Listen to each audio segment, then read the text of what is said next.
If you have said to yourself, I should write that, or if someone has said to you, you should write that, then I'm talking to you because you need to write. And that's why you're tuned in to yWrite.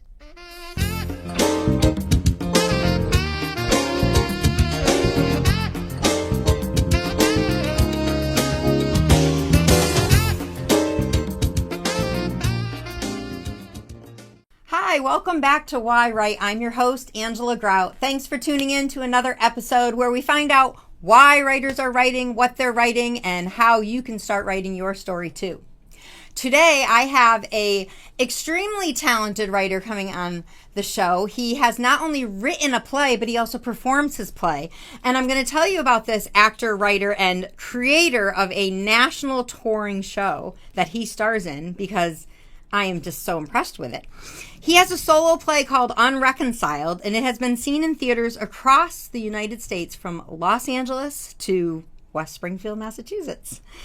He is the former program developer at the Provincetown Theater in Cape Cod, and I'm in Massachusetts, so it's kind of nice to know that he's close to home. He's a very talented actor I have seen in multiple plays at the Majestic Theater in my hometown, and his name is Jay Sefton. And he has performed all over the country in a lot of different plays. So we're going to talk to him about those plays. But most importantly, we're going to talk to him about what this Unreconciled solo play is all about. So let's welcome to the show, Jay Sefton. Hello. Hi. Thanks so much for coming in. Yeah, no, thanks for having me. This is great. And you're actually living here in Massachusetts. Yes, I live in East Hampton. And you're traveling the entire country. You've made a lot of miles. Yeah, it's been almost 2 solid years of, with some breaks in between, but 2 solid years. It first went on stage in July of 2023, and we've been all over the place. Where did you first go on stage? We did a workshop production at Chester Theater Company in Chester, Massachusetts. Okay. And so that was 2 nights. And then, went around mostly in this neighborhood doing more workshops. And then Chester brought it back last summer to be in their summer season. So the world premiere was at Chester Theater Company as well last summer. So it's called Unreconciled. I'm going to tell the audience a little bit about what it's about, and then I have lots of questions for you. So it is a solo show, and I play about 13, 14 characters, something along that. And it is an autobiographical story about being cast to play Jesus in an 8th grade passion play by a priest who was later defrocked for his abuse of the kids playing Jesus. So that's the plot, and it's really kind of a meditation on family and place and community, and so we do use a lot of humor. I know it's a heavy topic. I would say it's a very heavy topic, but I think a lot of times when you have a heavy topic, if you bring in that humor, it allows it to be digestible. Yes, you have to make it accessible. One of the things we set out to do, knowing that the topic can be difficult to talk about, is to create a complete piece of theater that, has people laughing as well. And yeah. Well, I mean, it's a tough thing when you're talking about, priests and abuse. Yes. And it can be a very triggering thing for some people to go through, whether they've gone through it themselves or they know someone who has, or happen to have a friend who's a priest who got accused of it. Right. I mean, there's so many different angles on this. So it is a very heavy topic. Yeah. And, you're playing 13 different characters? I think it's 13. Yeah. 12. It's more than 12. That's amazing. Oh, wait, there's 12 people at the Last Supper. Oh, I never thought of that. Interesting. So when did you start writing this show? So the first time was early in January 2021. Okay. Wow. And I would get up 3 days at 6:30 in the morning and go down into the basement, and I was like, I'm just going to sit here. I don't know if anything will happen, but I'm going to sit here from 6:30 to 8:30, 3 days a week. And did you know what you were writing at the time, or were you just... I knew I was writing... You had an idea for the show? Yeah. Okay. Yeah. Did you know it was going to be a show? Yes. So automatically you knew you were writing for the stage? Yeah. I had done a solo show in 2008, and so I kind of knew the form a little bit, but I learned a lot over. So 2021 was when I started writing in January. Summer of 2023 when it first hit the stage, so it's almost 2.5 years. That's really fast. Yeah. I mean, it's really fast. I know. Writers say it's. I don't consider myself I'm definitely not prolific. I've written a couple solo shows, couple op-eds and essays, but when I talk to real writers, they're like, that's fast. That's fast track, yeah. Yeah. I mean, I produce a show for televised radio theater. I mean, and the guy who's written all these plays, some of them he's written 30 years ago, and they're just getting produced, you know. And I mean, I got a script for April Rain, and it's been a long time. So yeah, that you're on the fast track for that. So you write it. You're sitting doing the dedicated, hours every morning, sitting there with the blank page, or just courting the muse, saying, I'm doing my job, I'm here. Yeah. And seeing what descends. And there were a lot of, so many ideas. Yeah, shelved. Yeah, didn't make it in. The whole idea was to frame it to steal a section from the Brothers Karamazov and hang it on this. That's gone. Never worked. No.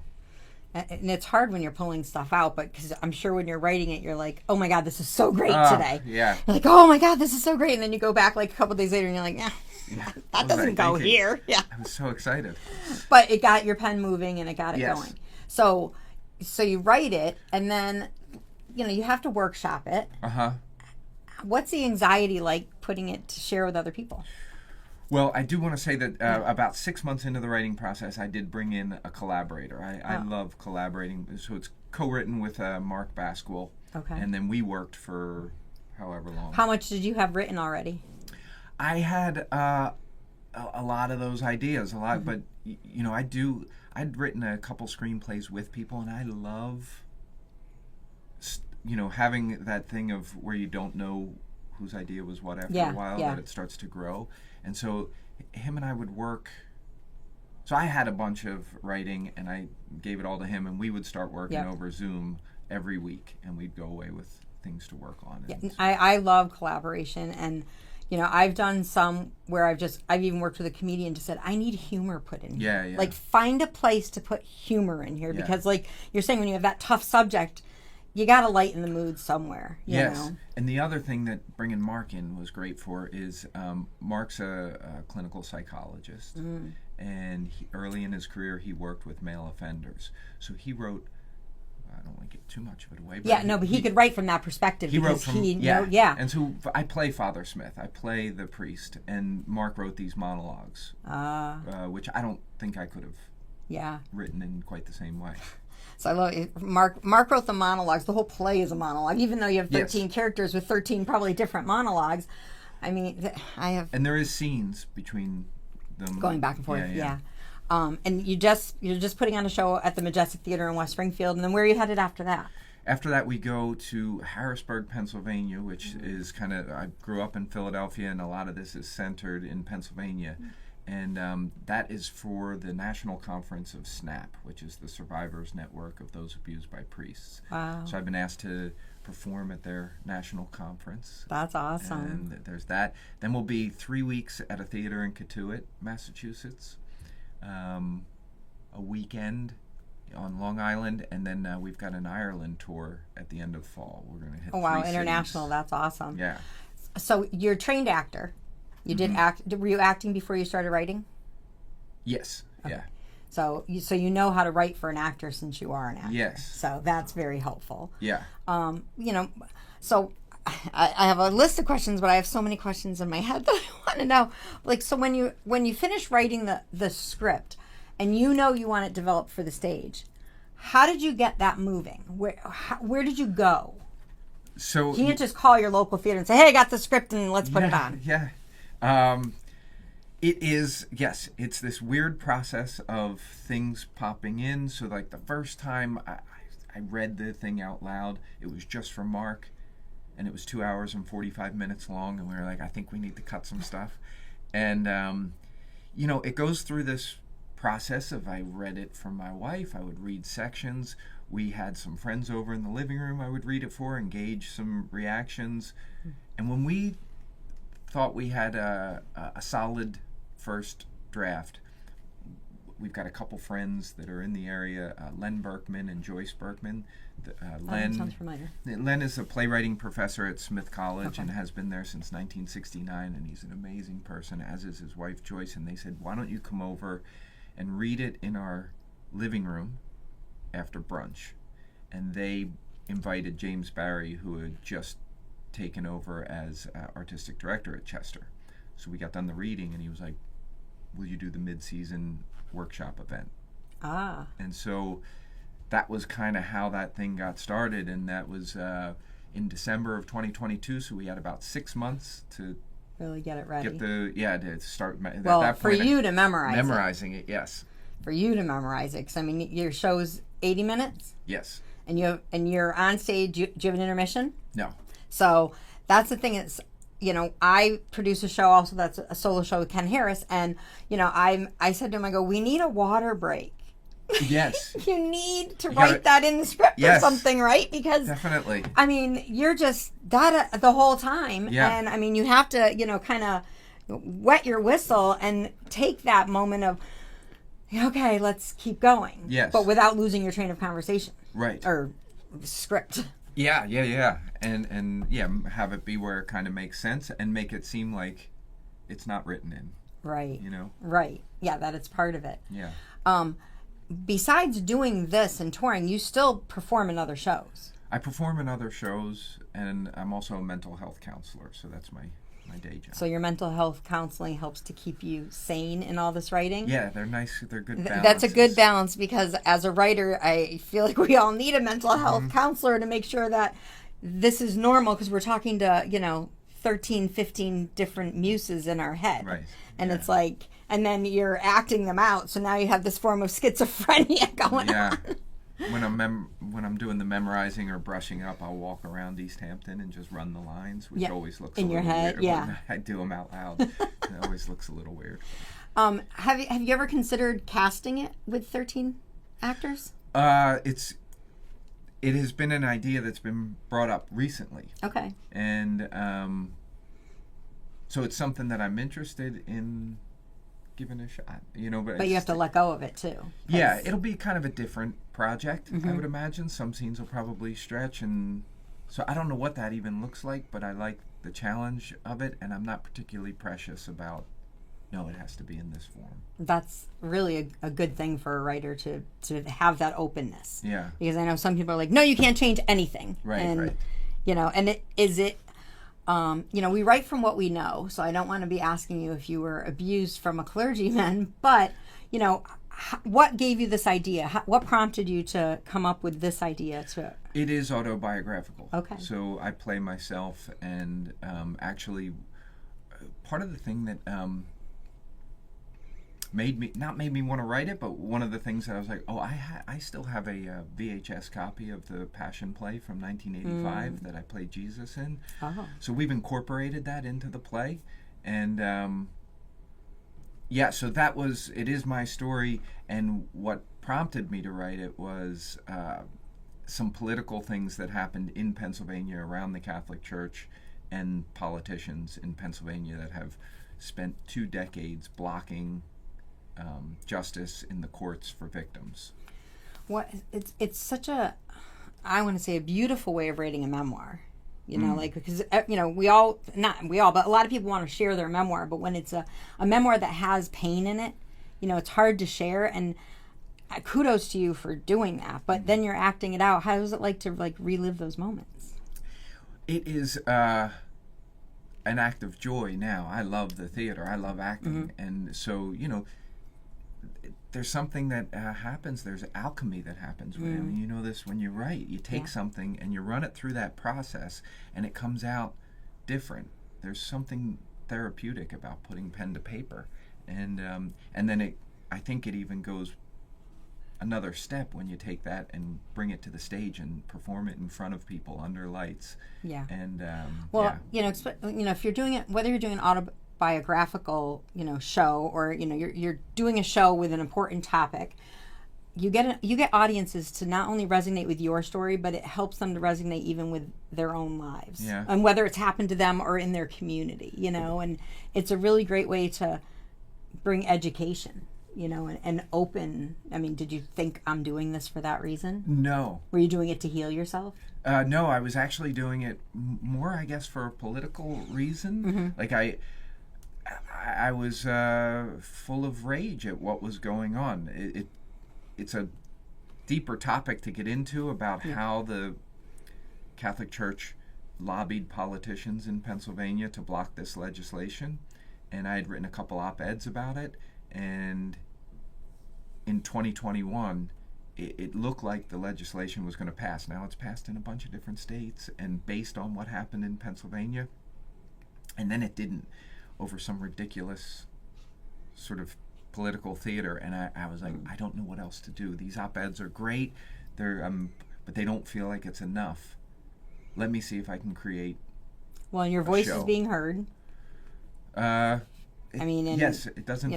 What, 75 theaters or something that you've been in? I don't know. I'm just throwing a number out there. I think maybe 10 or 11, but So as a solo artist, and you're writing your show, and I say solo, I know you had some collaboration in there, but let's talk a little bit about how we market the show. We talked a little bit about how you got it started, but you're going to LA, you're going to Washington, you're going to Ireland.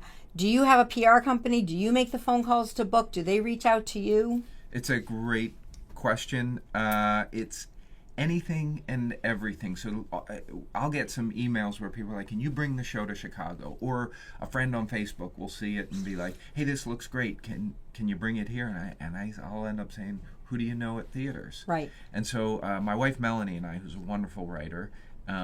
Melanie's a writer also? Yeah. Oh, nice. Yeah.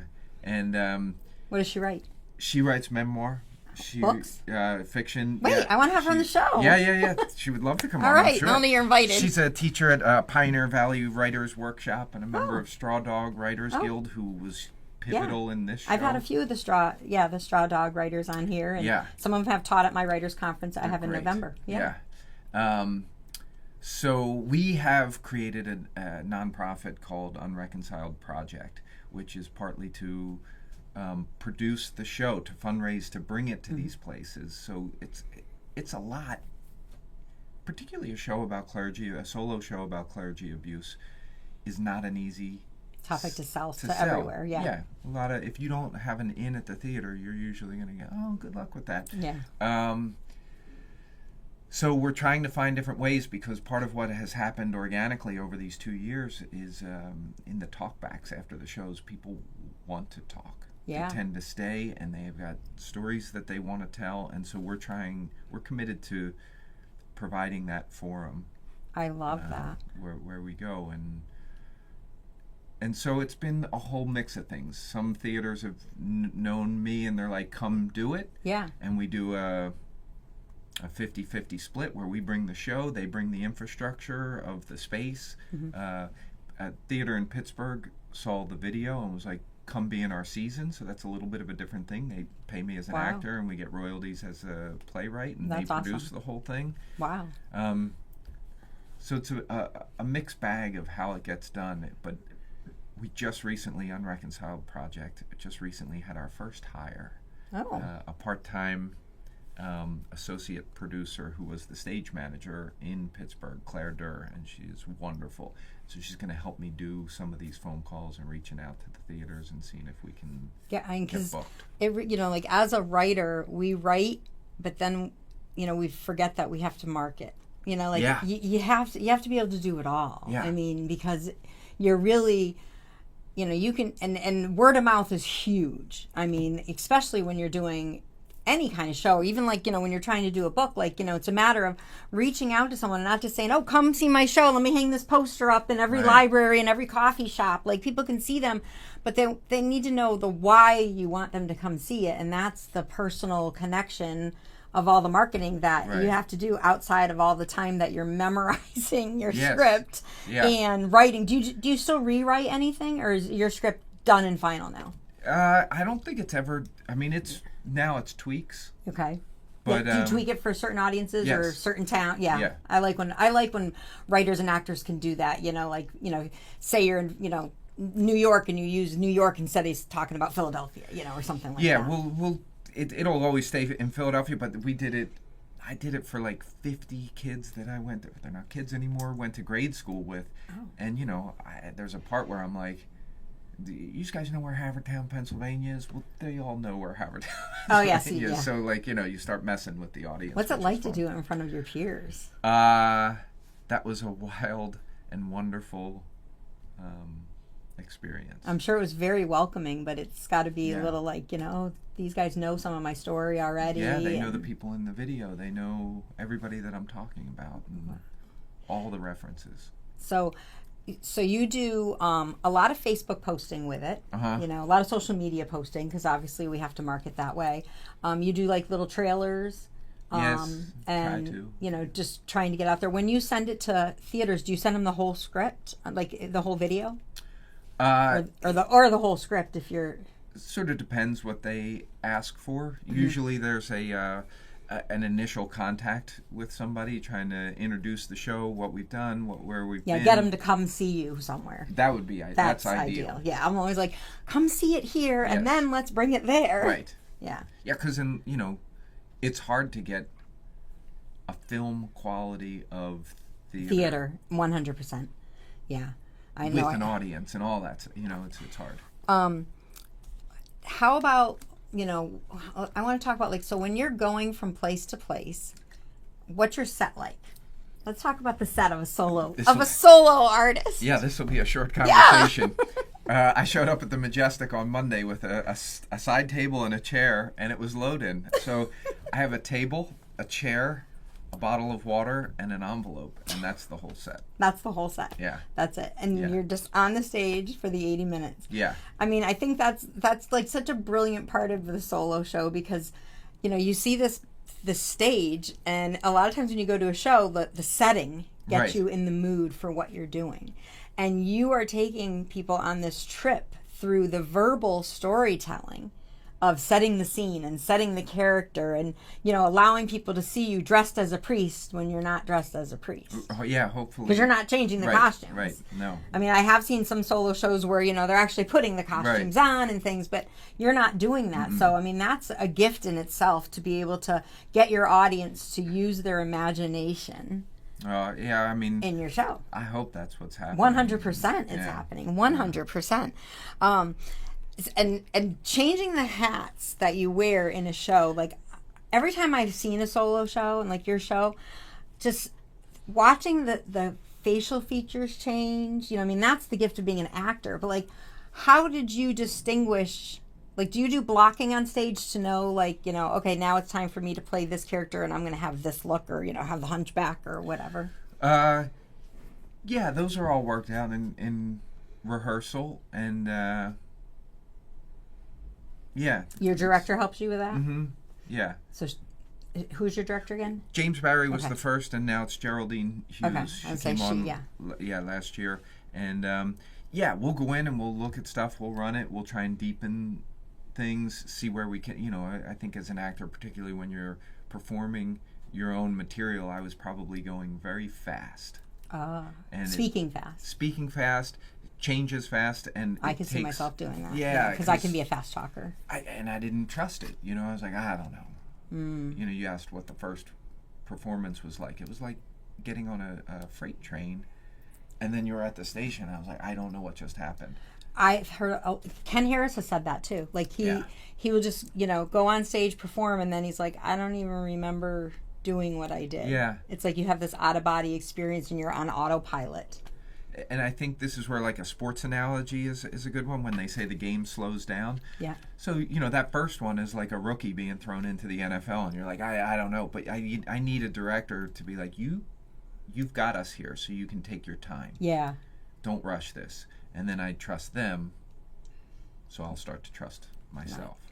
So you said you use some of the clips from The Passion in the show. So do you have a screen on the show? Yeah, so pretty much everywhere we've gone so far, they've got a projector and a screen. I would say, do you have to bring that stuff, or the theater is always providing that? Yeah, so far everyone's had it. It seems like it's become normal to have it, so that's good. And do you give the theater a list of, what you need to see if they have those things? The projector, the screen. I mean, you're bringing your chair every time, or are they providing you a chair? You know what I mean? Like, are you traveling with your chair and your table? Not to Los Angeles. Right. If we can drive, I'll bring a chair and table, but if we can't, we just use whatever's there. I can see them driving, and then they stop at, diner for breakfast and be like, you know what, instead of paying, why don't we do this show? Yeah. You get a coffee for the chair. Here, I got a chair in the car. Let me pull up and let me do this show for you. That would be hilarious. So for people who are looking to do a solo show, whether to write their memoir, they got this idea and they're like, this would be great to be on a stage. What kind of advice do you give them? Sit in your basement 3 hours every morning. I mean, you don't have to do exactly that, but I do think creating a bunch of material, knowing that it's going to be messy, knowing that things are going to get cut, but don't edit the generative phase. Yeah, just get it all there. And then this is something that I learned a lot on this go round, was the structure is important.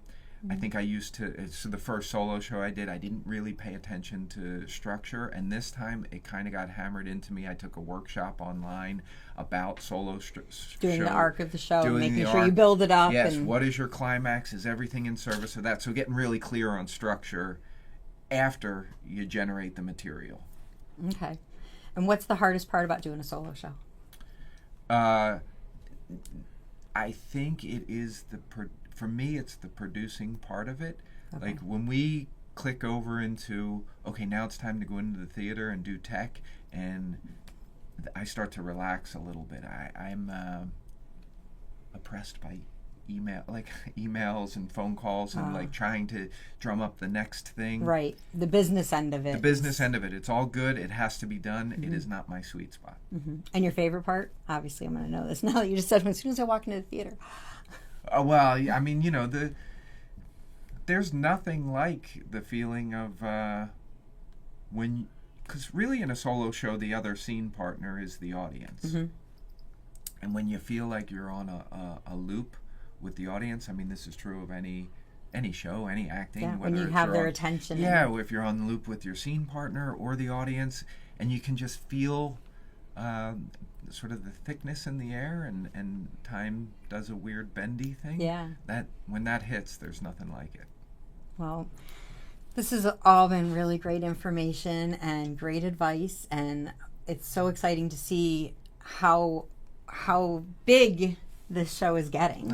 Thanks. I mean, you have a lot of traction, and I just congratulate you on that, and I want to thank you for coming in on the show. Thank you for having me and for what you do for writers. Jay Sefton, and he, has written some plays and solo plays and screenplays, and where can they find more information about you? Like, how can they track you down and see more of your work or find out where you're going to be? You can go to unreconciledtheplay.com, and that will have where we're going, upcoming shows. You can sign up for our mailing list, so you'll get an email once a month or something like that. So yeah, unreconciledtheplay.com. Nice. Okay, well, we're going to put that in the links right there. Thank you. So thank you so much for coming on. Yeah, I appreciate it. And I want to thank you, my audience in Studio 954, for making this show possible and tuning in every week to learn more about writing and learn about what people are writing, why they're writing it, and like I said earlier, why you should be writing your story too. So this is the time in the program where I'm going to give you that writing prompt. So when the show ends, I want you to set your timer for, maybe 5 or 10 minutes. Today is an easy one because today I want you to actually develop a schedule of when you're going to sit down at the page. Even if you're going to stare at that blank page for an hour, sit down. I want you to look at your schedule and figure out when you can actually do that 2 or 3 days a week. Do you need to get up at 4 a.m. so that you have extra time in your day? Do you have more energy in the evening? Give yourself a schedule. Try it for 2 weeks.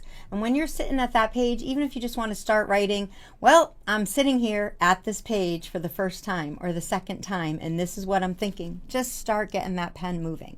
So today's prompt is come up with your schedule. Find out when you can sit down for an hour or 2 or 3 days a week, and stick to that schedule for 2 weeks. Okay?